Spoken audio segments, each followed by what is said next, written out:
네, 감사합니다. 아름다운 찬양으로 영광을 돌려주신 우리 찬양단 진심으로 감사드립니다.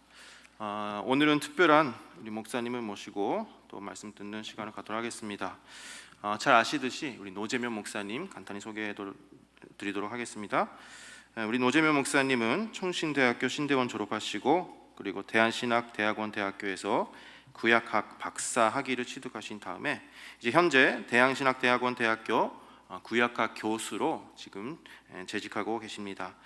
오늘 주시는 말씀의 제목은 이제까지 말씀하시는 하나님, 이제까지 말씀으로 일하시는 하나님입니다.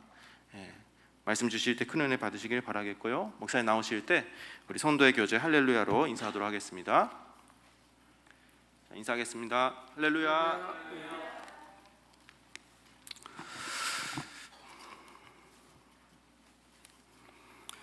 얼굴 기억나시나요? 기억이 안 나시는 분은 설교 시간에 주무셨던 분. 오늘은 그 외식하는 날입니다. 그렇죠? 집밥을 매일 먹다가 집밥이 건강에 좋아요. 근데 이제 오늘은 특별하게 한국에서 온 그 외식을 정치하는 날인데 말씀을 이제 듣고 그 전에 찬양하면서 느낀 거는 한국에서는 지금 교회에서 박수치고 찬양하면서 못합니다. 이것도 은혜인 줄 믿습니다. 은혜입니다. 은혜. 박수치면서 찬양할 수 있고 소리 질러서 기도할 수 있는 거. 다 크게 기도를 못했지만은 그것도 참 은혜고 한국에서는 전혀 할 수 없어요. 지금은 또 이제 비대면으로 들어갔죠. 그래서 여러분이 참 은혜 속에서 미국에서 예배드리고 있는데 신앙을 다시 한번 기도하신 분의 말씀처럼 회복하는 그런 역사가 있기를 소망합니다. 그리고 외식이기 때문에 기존에 하던 집에서 드시는 집밥보다는 약간 길 수도 있어요. 약간 길 수도 있는데 너무 길게는 안 갑니다. 그러니까 오늘 잘 들어보시고, 그리고 서론 부분은 제가 좀 집중해야 되기 때문에 강의식으로 할 거예요. 강의식으로 하면서 여러분이 눈으로 보시고 읽으시고 귀로 들을 수 있도록 한번 할 텐데요. 오늘 본문을 두 군데에서 읽었습니다. 본문을 두 군데에서 읽었는데 그 제목을 가지고 이제까지 말씀으로 일하시는 하나님, 이렇게 제목을 잡았는데 이 말씀을 하신 분이 예수님이에요. 그렇기 때문에 원문 그대로, 그러니까 성경 말씀 그대로 한다면 이제까지 말씀으로 일하시는 아버지, 이런 식이 되겠죠. 요한복음에서. 그리고 이제 부제를 갖다 잡은 게 말씀의 순종함으로, 말씀으로 일하신 하나님이기 때문에 말씀의 순종함으로 무너진 여리고에 대한 한 사건을 통해서 하나님이 말씀하신 것이 어떻게 이루어지고 하나님의 구속의 역사는 어떻게 완성해 가는가, 그걸 이제 오늘 한번 나눠 보려고 그러는데요. 보이는 건 양강나팔이고요. 자, 우리가 읽은 히브리서 11장 1절 2절을 읽었는데 안 나와요? 안 나오는구나. 뭐 연결 안 됐나 봐요. 어쩐지 반응이 없으셨어요.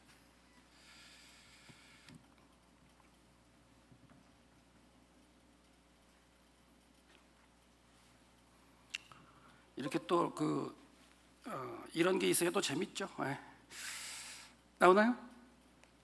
네, 냈습니다. 그래서 제목은 이제 뭐 말씀드린 것처럼 그래도 한번 보고 갈까요? 이제까지 말씀을 일하신 하나님, 그리고 부제로 말씀의 순종함으로 무너진 여리고. 그러니까 오늘의 결론은 뭐냐면 하나님은 말씀으로 이미 먼저 하시고 그 선포된 말씀을 들은 믿음을 가진 성도들이 생활 가운데, 삶 가운데 그걸 드러내서 이루면 하나님의 구속의 역사가 진행되어 가고 어느 순간이 되면 하나님의 구속의 역사가 마친다는 내용이에요. 그러니까 먼저 말씀으로 선포하시고 그 선포된 말씀이 믿는 사람을 통해서 역사적으로 인간의 삶 가운데 이루어진다라는 게 결론입니다. 그게 반복돼서 하나님이 정하신 모든 말씀이 이루어지면 끝이 오는 거죠. 그게 과정이에요. 그래서 말씀으로 지금도 말씀으로 일하신 하나님이죠. 그래서 히브리서 11장 1절 2절을 읽었는데 히브리서 11장 보통 믿음의 장이라고 이제 얘기를 해요. 믿음에 대해서 많이 얘기를 하는데, 근데 저는 이런 얘기를 하려고 하는 게 뭐냐면 히브리서 11장은 구속사, 하나님의 구속사를 압축한 장이라고 볼 수 있어요. 자, 그걸 갖다 증명해 드릴 텐데, 히브리서 11장 1절 2절을 우리가 읽었고요. 3절에 가면 뭐가 나오냐면, 3절에 가면 모든 세계가 하나님으로 말씀으로 지어졌다라고 나와요. 그러면 요 한 구절, 모든 세계가 하나님 말씀으로 지어졌다라는 요 구절은 창세기 1장, 2장, 3장의 만물과 사람을 창조하는 내용으로 생각하시면 돼요. 네, 말씀을 창조하셨어요. 말씀으로 일하시는 거죠. 그리고 4절부터 38절에 보면 아벨로 시작해서 아벨의 믿음으로 어떻게 했다. 그러면 창세기 4장을 압축해 놓은 거죠. 그 다음에 노아가 하나님 앞에 믿음으로 어떻게 일을 했다. 6장, 7장, 8장을 압축해 놓은 거예요. 그런 것처럼 그 다음에 아브라함, 이삭, 야곱, 요셉 쭉 나열하면서 그 시대에 하나님이 주신 말씀을 그 믿음의 선진들이 자기의 삶 가운데 어떻게 이루어냈느냐를 한 줄씩 한 줄씩 써 내려가는 게 38절에 쭉 나옵니다. 후반부에 가면 사사시 때는 뭉뚱그려가지고 막 넘어가기도 해요. 하지만 하나님이 말씀을 창조하시고 그 이후에 믿음의 사람들을 통해서 하나님의 말씀이 이루어져 왔다는 걸 지금 쓰고 있다는 거예요. 그래서 오늘 우리가 그 읽은 본문 또 나옵니다. 여리고가 무너지는 여호수아 6장의 사건을 한 절로 표시해요. 30절에 가면. 그렇게 해서 하나님의 구속의 역사가 어떻게 진행됐다는 걸 설명을 하고 결과적으로 39절 40절에 가면 결과적으로 하나님의 구속사가 구약에서 이루어졌던 구속사가 예수 그리스도를 통해서 완성이 되고 그 예수 그리스도를 통해서 완성된 그 구속의 역사가 그거를 믿는 신약 시대의 백성을 통해서 약속이 되었고 약속이 된 게 그들의 삶 가운데 이루어져야 된다는 말씀으로 끝나고 있어요. 그렇다는 얘기는 히브리서 11장은 하나님의 구속사를 압축해 놓은 거고요. 어떻게 이루어야 된다는 걸 말하고 있는 장이에요. 이해되셨어요? 좀 어려운 것 같지만 그래도 별거 아닙니다. 3절에 뭐 했다고요? 창조하셨다. 말씀을 창조하셨다. 그 다음에 4절부터 38절까지는 아벨부터 사람들 다 얘기하면서 그들이 믿음으로 하나님께 자기의 삶을 드리면서 완성했다. 그 얘기고, 그 다음에 39절부터 40절은 뭐냐면 결론적으로 이 믿음의 사람들이 하나님의 말씀을 자기 삶 가운데 이루면서 증거를 받았다. 하나님께 너희들 잘했다고 증표를 줬다는 얘기죠. 하지만 그들은 뭐가 없다? 약속이 없다. 약속이. 그러니까 하나님께서 약속을 준다는 건 뭐냐면 예수 그리스도를 통해서 이루신 그 구원의 완성, 하나님의 구속사가 완성되는 걸 약속이라고 말씀하시는 거예요. 그 약속을 구약 시대의 그 선진들은 이루지 못했죠. 근데 이 히브리서를 적고 있는 히브리 기자, 히브리서의 저자와 그와 함께 공동체 생활을 하거나 아니면 말씀을 묵상하는 교회, 성도들이 예수 그리스도가 이루어진 그 말씀을 그들의 삶 가운데 이루어서 구속의 역사를 끝내야 한다라고 얘기하고 있는 거예요. 그 당시에. 지금부터 2000년 전에. 근데 그 2000년 전에 그 성도들이 이뤘어요, 못 이뤘어요? 못 이뤘기 때문에 지금 2000년이 흘러서 우리에게까지 온 거예요.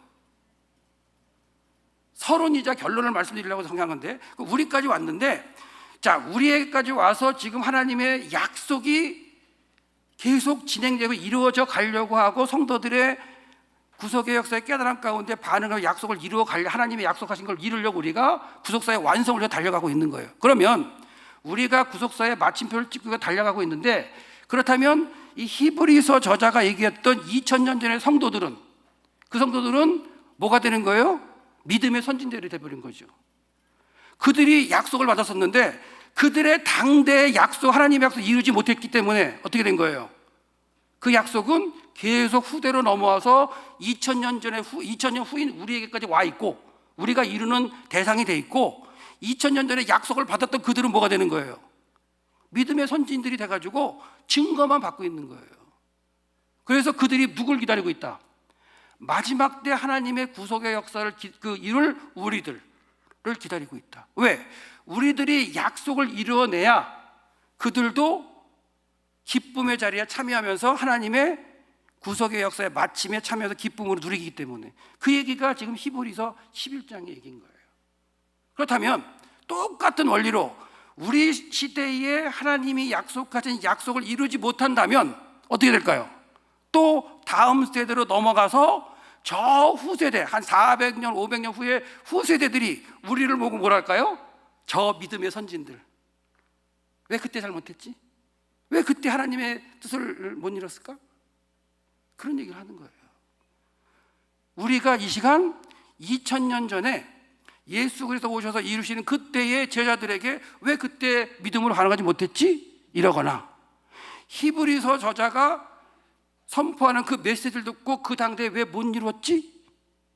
하는 것처럼 우리 시대에 하나님의 언약을 이루어내지 못하면 하나님의 언약은 후대로 가게 돼 있고 저 먼 후대 사람들이 우리 시대를 보면서 뭐라 그래요? 믿음의 선진들이요. 그럼 우리는 뭐 해야 돼요? 증거는 있어요. 증거는 있기 때문에 멀리 보면서 그 세대에게 뭐 하는 거예요? 너희들이 좀 이루어졌으면 좋겠다. 너희들이 이루어졌으면 좋겠다. 그 소망을 하는 게 히브리서 10장이라고 보시면 돼요. 이해되셨죠? 그런 히브리서 10장의 내용 가운데 한 사건이 이제 뭐냐면 여기서 보시면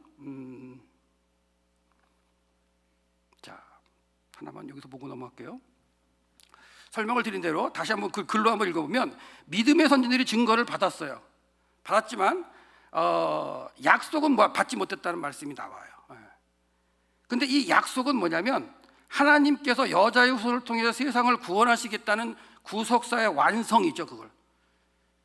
그리고 히브리서 저자가 얘기하는 대로 본다면 그리스도께서 다시 오심으로 성취될 영원한 기업의 약속이에요. 그러면 예수 그리스도께서 다시 오신다고 하셔서 약속하고 가셨기 때문에 다시 오게 하려면 어느 시대의 성도들은 분명히 예수님께서 말씀하신 대로 땅 끝까지 복음을 전하며 그걸 완성하려고 노력했다면 예수님이 다시 오셨겠죠.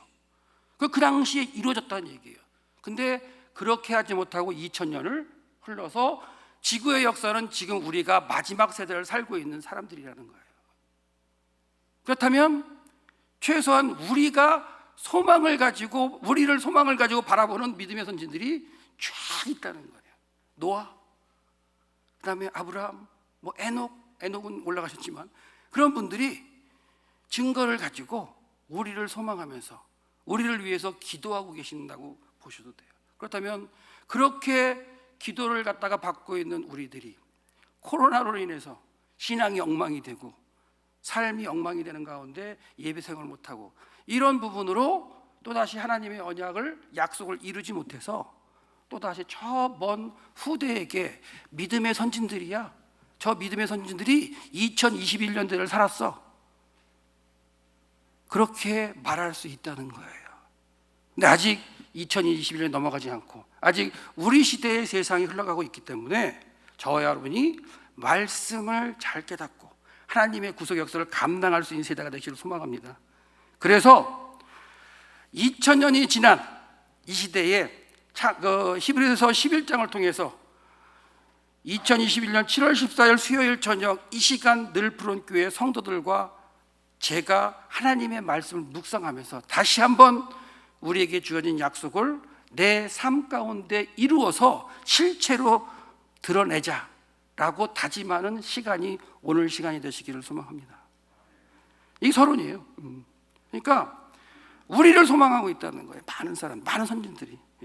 이 시대 우리를 소망하고 왜? 우리가 마지막 때를 살고 있기 때문에. 우리 위에 왔다 간 사람들은 다 뭐예요? 믿음의 선진들이에요. 그들은 증거는 갖고 있다니까요. 하나님으로부터 너 내가 명령한 거 잘했어. 순종해서 다 이뤄냈어. 하지만 마지막 하나님의 구속의 역사의 마침표를 찍는 그런 세대가 있어야 그 선진들도 기쁨에 참여할 수 있는 게 되기 때문에 마지막 시대를 사는 우리들이 중요하다라는 걸 생각하시고요. 그래서 하나님은 이런 말씀을 하셨어요. 더 좋은 것으로 예비됐다. 그러니까 증거를 받은 게 아니라 언약 약속을 주셨고 그걸 이룰 수 있는 더 좋은 걸 예비하셨기 때문에 여러분들이 말씀을 듣고 깨닫고 순종함으로 여러분의 삶의 반응으로 실체로 하나님의 말씀을 남길 때에 하나님이 기뻐하시고 우리를 통해서 또한 하나님의 구속사를 마치실 줄 믿습니다. 여러 교회를 다니지만 이 뉴욕 교회가 참 점잖은 분들이 많아요. 그래서 속으로는 다 아멘하시는데 나오질 않는데, 하여튼간 저도 뭐 좋습니다. 그래도 아멘하시면서 우리의 모습을 하는데, 그래서 이게 이제 서로 이제 결론이었고요. 이제 여리고 사건을 한번 볼 텐데, 이제 본문이 지금 보시는 사진이 여리고입니다. 그래서 여호수아 6장에 나타난 그 여리고성 점령 사건도 한 줄로 표현되어 있다. 히브리서 그 11장 30절에 보면 나와 있을 거예요. 여기 있죠. 11장 30절에 보면 믿음으로 7일 동안 여리고를 두루다니며 성이 무너졌다. 한 줄로 딱 설명하고 있어요. 근데 우리는 이제 여호수아 그 6장을 전체적으로 한번 살펴보면서 하나님이 어떻게 그 이스라엘 백성에 명령하셨고, 그 명령하신 것이 그들의 삶 가운데 실체적으로 어떻게 드러났는지 그걸 한번 살펴볼 텐데요. 여리고성을 보고 계시고, 이 여리고성은 고대 난공불락의 성이었어요. 근데 이 난공불락의 성이 여러분이 다 아시듯이 하루에 한 바퀴 6일 동안 돌아서 6바퀴 돌고, 마지막 날 7일째는 몇 바퀴를 돌아요? 7바퀴를 돈 후에 하나님께서 뭐라고 하시냐면, 제사장들은 양랑라파를 불어라, 그리고 백성들은 소리 질러라. 그러면 성벽이 무너질 것이다. 이게 하나님의 작전이고 하나님의 말씀이고 하나님의 말씀으로 일하신 거예요. 선포하신 거니까. 그 선포된 말씀이 그 말씀을 믿는 이스라엘 백성들의 순종하는 행동을 통해서 실체적으로 나타난 것이 무너진 형태로 나타나는 거예요. 그게 오늘 본문의 말씀이에요. 그럼 여러분들, 소리 질러서 무너진다는 거 믿으세요? 여러분은 믿을 수 있죠. 사건이 기록되어 있으니까. 근데 이 사건이 기록되기 전에 이스라엘 백성 입장에서 내가 소리를 막 지르니까 저 성벽이 무너진다, 이걸 믿고 소리 지를 사람이 많을까요? 많을 수도 있겠지만, 나는 그 시대에 하나님 말씀을 들었다면 나의 삶 가운데 그걸 드러낼 수 있는 믿음인가를 고민해 보시고, 그럴 수 있다면 이 시대에도 똑같은 방법으로 믿음으로 하나님 말씀을 수납해서 하나님의 구속사를 이룰 수 있는 사람들이 되는 거죠. 그래서 성경 본문을 살펴보는 건 그 시대를 살펴보고 내 시대에 나는 할 수 있는 거 없는가를 또한 비교해 보는 상황이 되는 겁니다. 그래서 고대 난공불락이었던 여리고, 절대 참 힘든 성이었는데 하나님의 말씀을 하시는데, 보시면 하나님이 순종하기 너무 쉬운 조건을 내세웠기 때문에 어떻게 보면 사람들이 순종하지 못할 수도 있어요. 자, 순종하기 너무 쉬운 조건인데요. 첫 번째, 그래서 그것 때문에 고민하는 사람들이 있을 수 있다는 거예요. 하나님 뭐라 그러세요? 6일 동안 하루에 한 바퀴씩 돌아라. 그거 쉬워요, 안 쉬워요? 가서 성만 한 바퀴씩, 하나님 말씀이야, 한 바퀴씩 하루에 한 바퀴 도는 거예요. 쉬워요, 안 쉬워요? 쉽게 생각하죠. 근데 이 여리고성을 도르라고 그러는데, 여리고성을 도르라고 그러는데, 구체적으로 하나님이 뭐라고 말씀하시냐면, 성을 돌 때 해야 할 일, 성을 한 바퀴 돌 때 여호수아가 백성에 명하기를, 너희는 외치지 말라, 너희의 음성을 들내지 말라, 나오게 하지 말라, 너희 입에서 아무것도 내지 말라. 히브리어 본문으로 보면 이 부정어, 로라고 해서 강조하는 부정어가 있어요. 강한 부정어를 써가지고 너희는 외치지 말아라, 강조하는 거예요. 하나님이 외치지 마, 그리고 너의 음성을 들내지 마라, 그리고 너희 입에서 아무 소리 내지 마라, 이렇게 하나님이 얘기하신 거예요. 그리고 그리하다가 내가 원문을 보면 내가 외치라고 그러는 그때에 외쳐라 라고 말씀하시는 거예요. 그러니까 외칠 때가 있다는 거예요. 그게 결과적으로는 7째 날 7바퀴를 다 돌고 외칠 때가 있었던 거죠. 그 외칠 때가 되기까지는 외치지 말고 아무 소리 지지 말고 하지 말라는 거예요. 그 소리를 내면은 하나님의 이 구속의 역사가, 여리고성이 무너지는 게 안 될 수도 있다는 거예요. 그러면 성을 이렇게 한 바퀴씩 도는 건 참 그래도 쉬운 것 같아요. 돌으면 되니까 쫓아가 돌면 되죠. 근데 말을 안 하고 간다는 게 쉽지 않을 것 같아요. 왜 그러냐면, 첫날은 그냥 돌았어요. 두 번째 날 돌아서 돌았어. 세 번째 날 똑같이 돌다 보니까 무슨 생각이 날 수 있냐면, 야, 이렇게 도로 돈다고 뭐 이 성이 뭐 어떻게 돼? 이런 마음이 들 수 있잖아요. 그러다가 네 번째 날 똑같이 뭐 또 돌아야 돼. 그러다 보면, 야, 어제도 돌았는데 또 돌아? 이거 뭐 몇 번 돌아? 다섯째 날 돌면서 이거 뭐 아무것도 변화가 없네? 하나님이 언제 뭐 또 이렇게 말씀하실 거야? 또 여섯 번째 돌아. 아무 일도 없어요. 그러는 가운데 마음 가운데는 점점 의심이 생길 수가 있겠죠. 모든 백성이 돌기 때문에 모든 백성이 다 하나님의 말씀을 믿음을 가지고 6일 동안 돌았다고 보기는 힘들어요. 근데 자, 의심하는 사람이 마음에 막 의심이 있고 막 뭔가 궁금하고 이러는데 말로 툭 나와요. 이렇게 한다고 뭐가 될까? 라고 입으로 나오면 그 말이 누구한테 들어가요? 옆 사람 귀로 쑥 들어가요. 그러면 그 생각을 하고 있던 사람이 쟤도 저런 생각하네? 그럼 툭 나올 수 있죠. 그럼 또 어떻게 돼? 옆 사람도 가. 그러면 공동체가 의심으로 막 이렇게 군데군데 생겨가지고 하나님이 정하신 때 외치라고 할 때 못 외칠 수도 있잖아요. 그래서 하나님은 강력하게 뭘 하시는 거예요? 3번씩이나 외치지 마. 너희 음성을 들리지 나오게 하지 마. 너희 입에서 아무 말도 내지 마. 라고 3번이나 강조하신 거예요.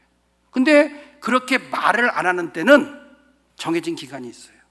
하나님이 외치라고 할 때까지 정해진 기간입니다. 아무 말도 안 하는 거. 그렇기 때문에 아까 그냥 걸어서 성을 도는 거는 돌 수는 있어요. 어렵지는 않아요. 근데 말 못하게 하는 게 이게 쉽지 않다는 거예요. 여러분, 교회 공동체에 하나님의 말씀이 외쳐지는 게 좋아요? 아니면 사람의 생각 내지는 서로 싸우는 말들이 나와가지고 다툼의 요소가 있어서 막 얘기가 되는 게 좋아요? 하나님의 말씀이 선포되고 하나님의 말씀으로 진행되는 게 당연히 좋겠죠.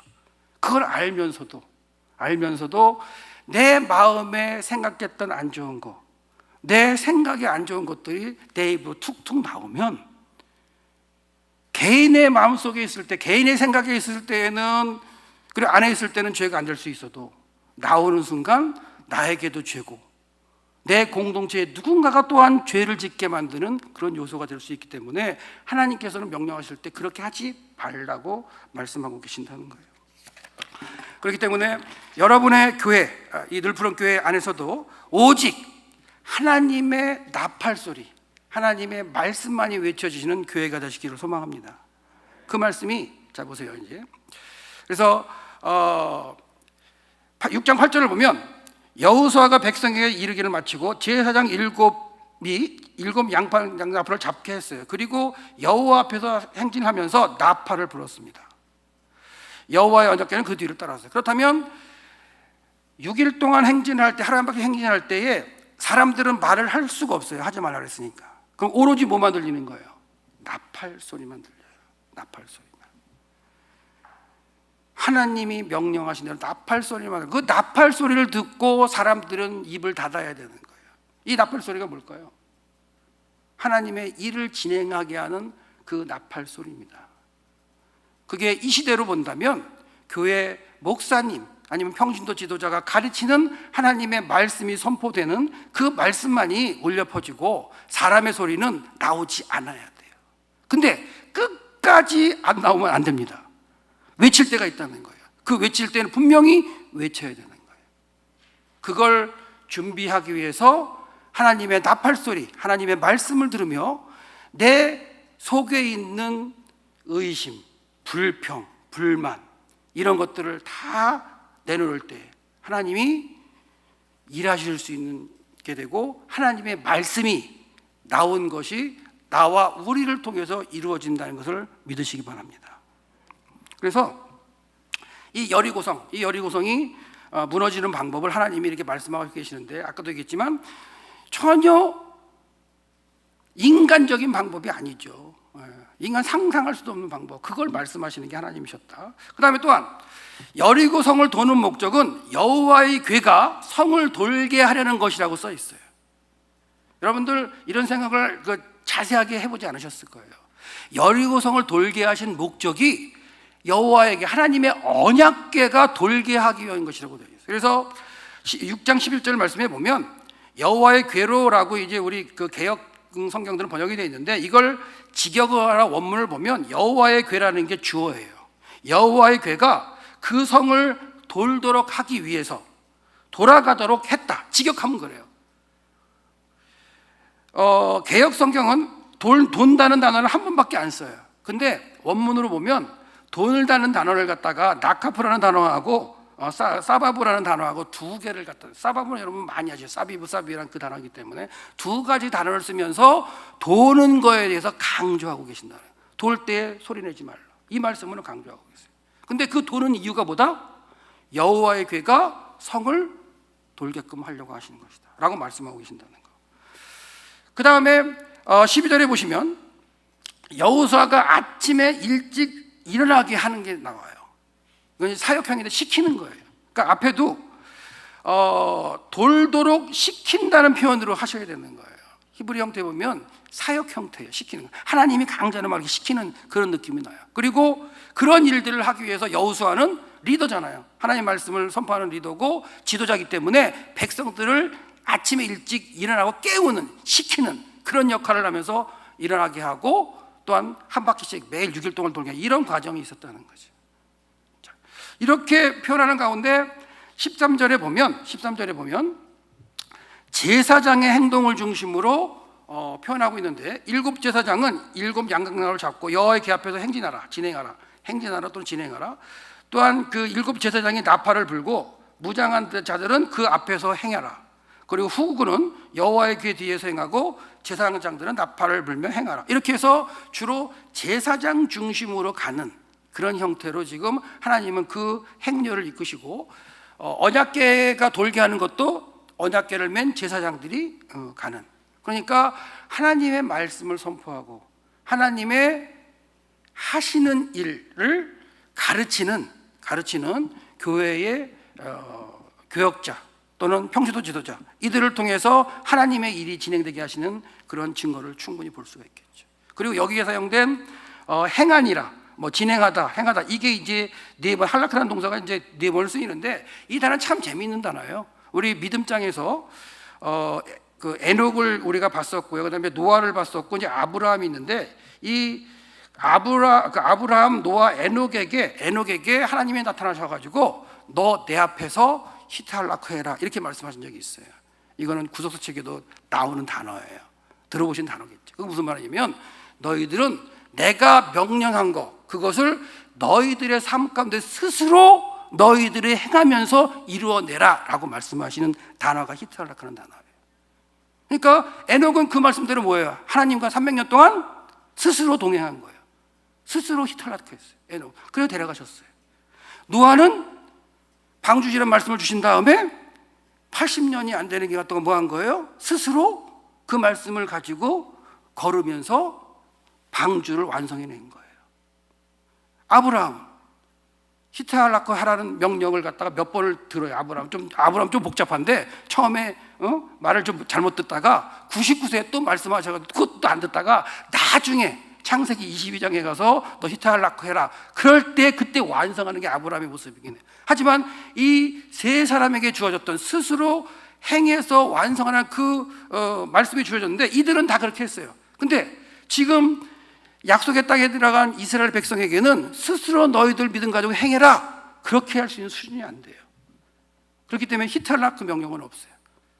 하지만 할라크를 써서 그냥 행하는 걸 통해서 강제적으로 뒤에서 하나님이 막 미시면서 시키시면서 그들을 강제로 돌게 하는 과정으로 여리고성을 돌게 하셨다는 거예요. 그 이유가 뭐다? 여호와의 언약궤가 행하게 하기 위해서. 여호와의 언약궤가 도는 게 중요한 거예요. 백성이 도는 게 중요한 게 아니에요. 하나님이 행하시는 거예요. 하나님. 근데 그 하나님이 행하시는 걸 모든 백성이 따라가면서 뭐 하는 거예요? 쳐다보면서 경험하는 거예요. 그리고 결국 7일째 무너질 때에 진짜 무너졌네. 내 삶 가운데 하나님의 말씀을 들었는데 그 말씀이 내 눈앞에서 이루어지네. 그걸 경험하게 하시는 과정이 여리고성을 무너뜨리는 과정입니다. 그러면 이 시대에 저와 여러분에게 그런 일이 일어나고 있나요? 하나님의 말씀이 선포되고 그 선포된 말씀이 나의 삶 가운데 이루어지고 있느냐 하는 거예요. 지금 급정리합니다. 시간이 많이 가가지고 급정리하고 있는데, 우리의 삶 가운데도 하나님은 시시때때로 말씀을 하신다는 거예요. 여러분 예배 드릴 때 저를 통해서 듣기도 하고 담임 목사 박정선 목사를 통해서 듣기도 하고, 그 다음에 여러분이 성경 읽다가 깨닫기도 하고, 그게 하나님의 말씀의 명령이에요.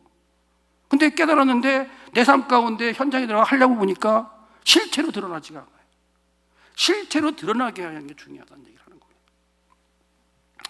이 여리고성, 그 다음에 이제 막 결과적으로 6일 동안 6바퀴를 도는 거예요. 그리고 이제 마지막 날 이제 다시 한번 보시면 요거까지. 근데 이제 7째 되는 날이 되는데, 7일째 되는 날이 됐는데, 자 여러분 생각하시면 7일 동안 성을 돌았기 때문에 그 7일 중에 한 날은 안식일이겠죠. 그렇죠? 6일 동안 한 바퀴 돌고 7일째 7바퀴 돌았으니까 7일 동안의 안식일은 한 번은 있었을 거 아니에요. 그렇죠?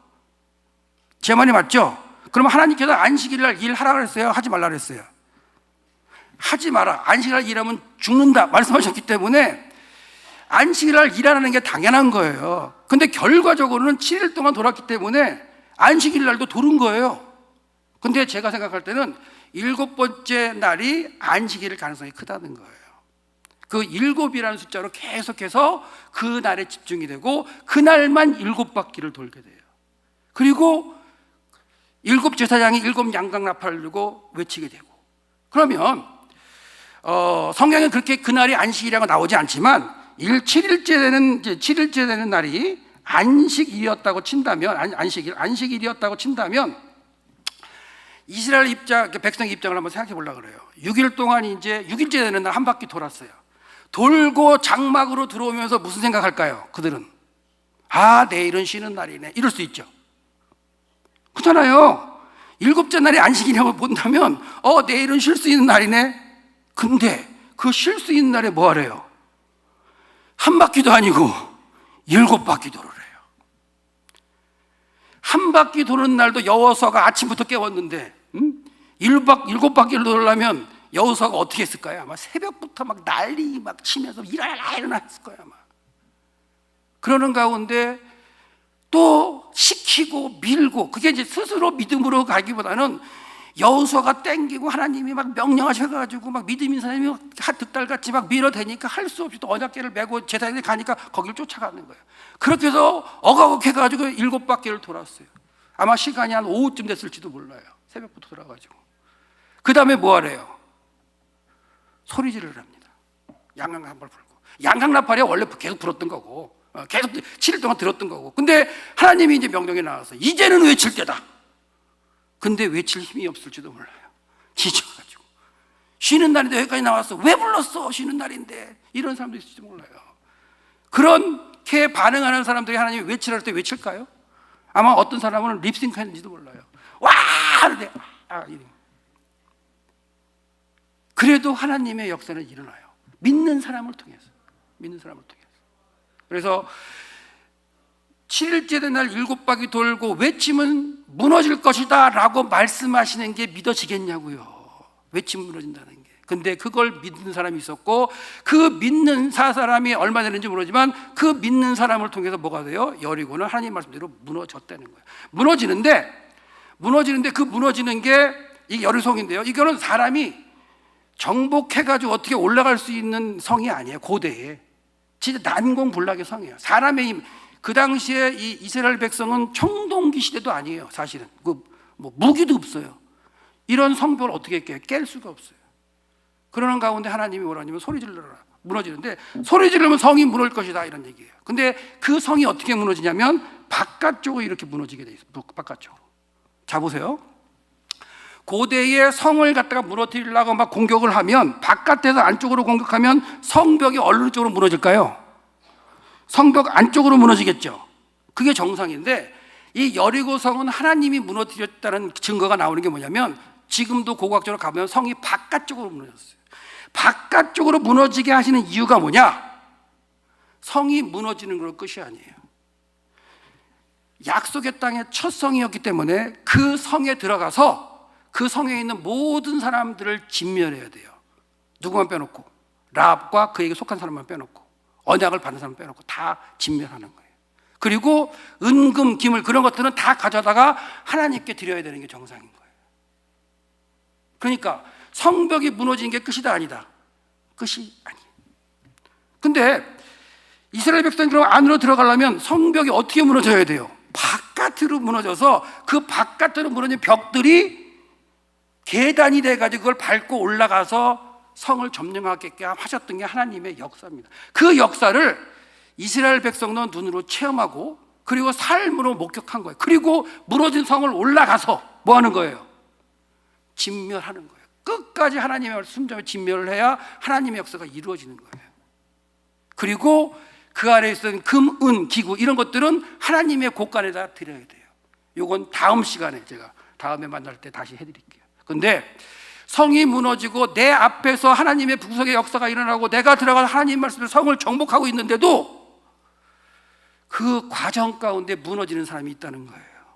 그 유명한 아간이 무너져요. 아간이라는 사람은 자기 눈앞에 성벽이 무너지는 걸 봤어요. 처음 했어요. 드러났어요. 목격했어요. 하나님의 말씀이. 그리고 믿고 성벽을 타고 올라가서 진멸하는 걸 진멸을 했어요. 그러다가 3kg 정도 되는 은과 금을 발견을 했어요. 신할산 횃불을 발견했어요. 그럼 그거 어디다 갖다 놔야 돼요? 하나님 명절 하나님의 곳간에 넣어야 되는 거예요.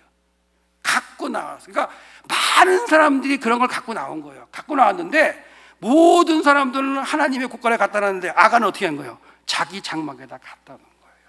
그것 때문에 아이성 전투에서 패배하는 일이 벌어집니다. 그건 다음 시간에.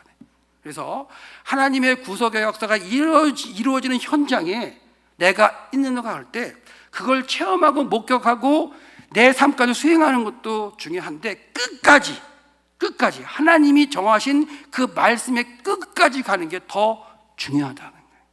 자, 결론을 맺겠습니다. 이게 뭐 아골골짜기도 하는데, 자, 예수님께서 하나님의 구속의 역사를 가지고 오셨어요. 오시고 예수님이 안식일에 일하셨어요, 안 하셨어요? 일하셨어요. 병자 고치고 막 했어요. 베데스다에 가서 고치시고 이래. 그리고 이제 소경도 고치시고. 그렇게 고치셨을 때 유대인들이 뭐라 그랬냐면, 자, 안식일에 이런 일을 행하신다, 병 고치고 한다고 해서 유대인들이 예수를 핍박합니다. 그런데 예수님이 뭐라고 말씀하시느냐? 오늘 제목이죠. 내 아버지께서 이제까지 일하시니 나도 일한다. 그래서 유대인들이 더욱 예수를 죽이고자 하는 게, 안식일도 보면는데 뭐 하나님을 자기 친아버지라고 얘기하네. 그게 더 죽이려고 그런 거예요. 이건 뭐예요? 하나님의 구속의 역사 가운데 선지자들이 예언한 대로 오신 그 예수님을 알아보지 못하고 그 말씀을 듣지 못하니까 이루어내지 못한 거죠. 이거에 대해서 사도 바울은 비시디아 안디옥 교회에 가가지고 뭐라고 얘기하느냐? 이제 사도 바울이 얘기하는 건데, 형제들아, 아브라함의 후예와 너희 중 하나님을 경외하는 사람들아, 이 구원의 말씀을 우리에게 보내셨다. 하나님이 예수를 보내셨다. 근데 안식일에 예루살렘에 사는 자들과 저희 관원들이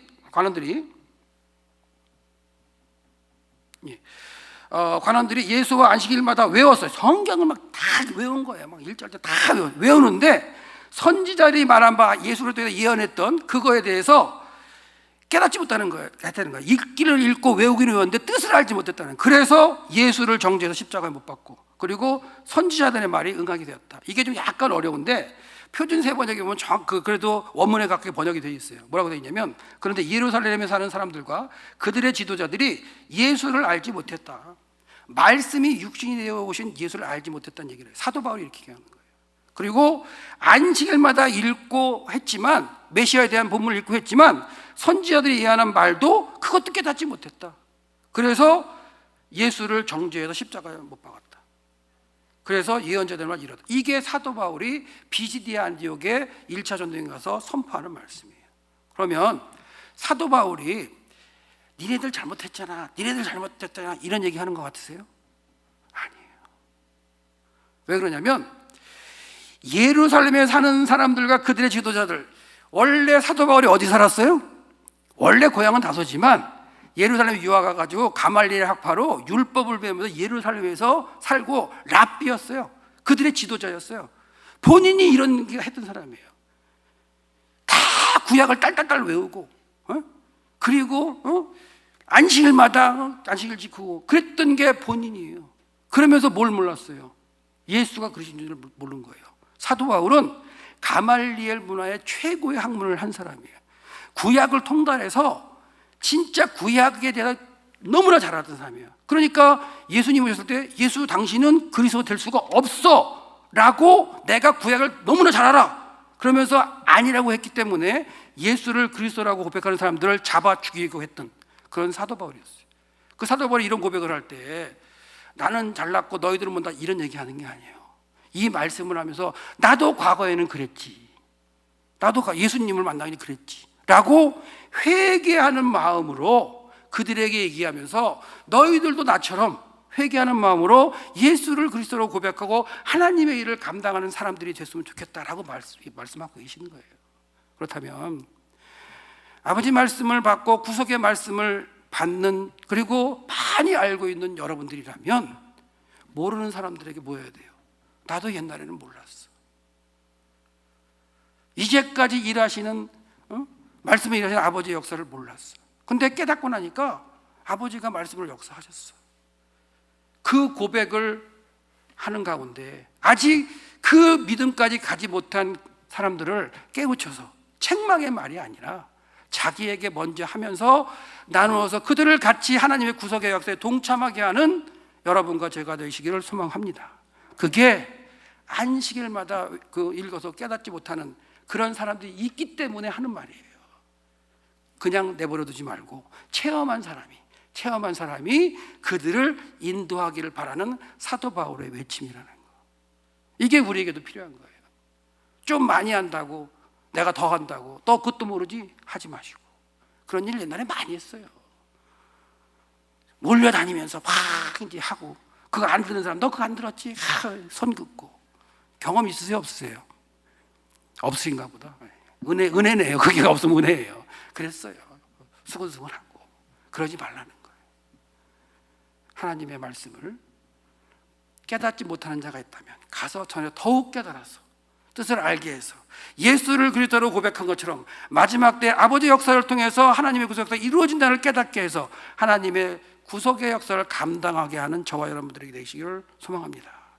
마지막으로 두서없이 갔지만 사도 바울이 다메섹 길 다 나옵니다. 회심한 장면도 나오고요. 그리고 회심한 다음에 바울은 전도여행하면서 죽기를 무릅쓰고 갔어요. 여러분들이 사도 바울이 당한 거 파선하고 퇴장을 몇 번 맞고 하는 그것도요 고린도 교회에게 말하는 거예요. 고린도 15장에 얘기하는 건데, 이 고린도 교회에게 편지하는 그 편지의 대목은 사도 바울이 전도여행한 지 한 7년 정도밖에 안 되는 때예요. 한 6년밖에 안 돼요. 근데 사도 바울 전체의 여정은 20년이에요. 그렇다는 건 고린도전서에 등장하는 사도 바울이 당한 그 환난과 고난과 역경, 그것은 일부라는 거예요. 3분의 1밖에 안 된다는 거예요. 더 많은 환난을 당하면서도 사도 바울께서 우리 선진께서 복음을 선포했기 때문에 그 복음이 우리에게까지 왔다는 거. 그리고 우리가 마지막 세대의 약속을 받은 자고 더 좋은 걸 받아서 이루어야 할 세대라는 것을 깨달으시기 바랍니다. 마지막으로 같이 한번 읽어볼게요. 자, 읽으실 수 있죠? 자, 이거는 소리내서 읽읍시다. 자, 한번 시작. 나는 하나님의 구속사의 마침표를 찍는 늘푸른 교회 성도로 사명을 다할 것을 다짐합니다. 근데 또 잘못 썼네요. 다짐합니다. 죄송합니다. 다짐. 급하게 하느라고 오타가 났네요. 여러분, 이 말씀을 고백하시기 바랍니다. 이게 마지막 때를 사는 우리에게 주어진 거고, 우리가 마지막에 안 될 수도 있어요. 처음에 말씀드렸어요. 우리가 뭐 할 수도 있다고요? 우리가 다시 또 믿음의 선진될 수도 있어요. 우리 시대에 감당하지 못하면. 그걸 꼭 깨달으시고 하나님의 주신 말씀을 작은 것이라도 나의 삶 가운데 드러내서 이루시는 저와 여러분 되시기를 소망합니다. 2배 부흥을 하자 그러면 2배 부흥 해야 되는 거예요. 예전에 10배 부흥하겠다 말씀하셨는데 믿고 따르는 사람이 거의 없었어요. 그냥 말씀만 하셨지. 그러면 가셨어도 그거 이뤄내야 될 거 아니에요. 한 번 선포된 거는 이루어진다는 하나님 말씀이라고 우리 배웠는데, 그렇죠? 그 당시에 감당하지 못한 사람 믿음의 선진된 된 거고, 아직까지 살아서 그 말씀을 듣고 있는 사람이 깨달으면 약속을 가진 10배 부흥의 목표를 가진 성도가 되는 거예요. 그런 목표를 이 늘푸른 교회에게 주신 목표가 있다면 그 목표, 그 어떤 걸 다시 한번 찾아보고 교회마다 사명을 주신 게 있다고 저는 들었거든요. 그걸 여러분의 삶을 통해서 드러내서 이루어 드리는 늘푸른교회 성도들이 되시기를 소망합니다. 기도하겠습니다. 사랑의 하나님, 감사합니다. 우리는 믿음의 선진들이 될 수 없습니다. 왜냐하면 하나님의 구속의 역사의 마침표를 찍는 사람들이 될 것이기 때문입니다. 하지만 아버지의 도움이 없이는 저희들이 깨달을 수가 없고, 아버지의 도움이 없이는 저희들이 삶 가운데 이루어낼 수 없습니다. 저희는 연약하오니 저희를 이끌어 주시옵고, 앞서가시며 이끌어 주실 때 우리는 믿음으로 순종하며 따라갈 수 있는 성도가 될 수 있도록 이끌어 주시옵소서. 모든 것 감사드리옵고 이 모든 말씀 우리 주 예수 그리스도 이름 받들어 기도했사옵나이다. 아멘.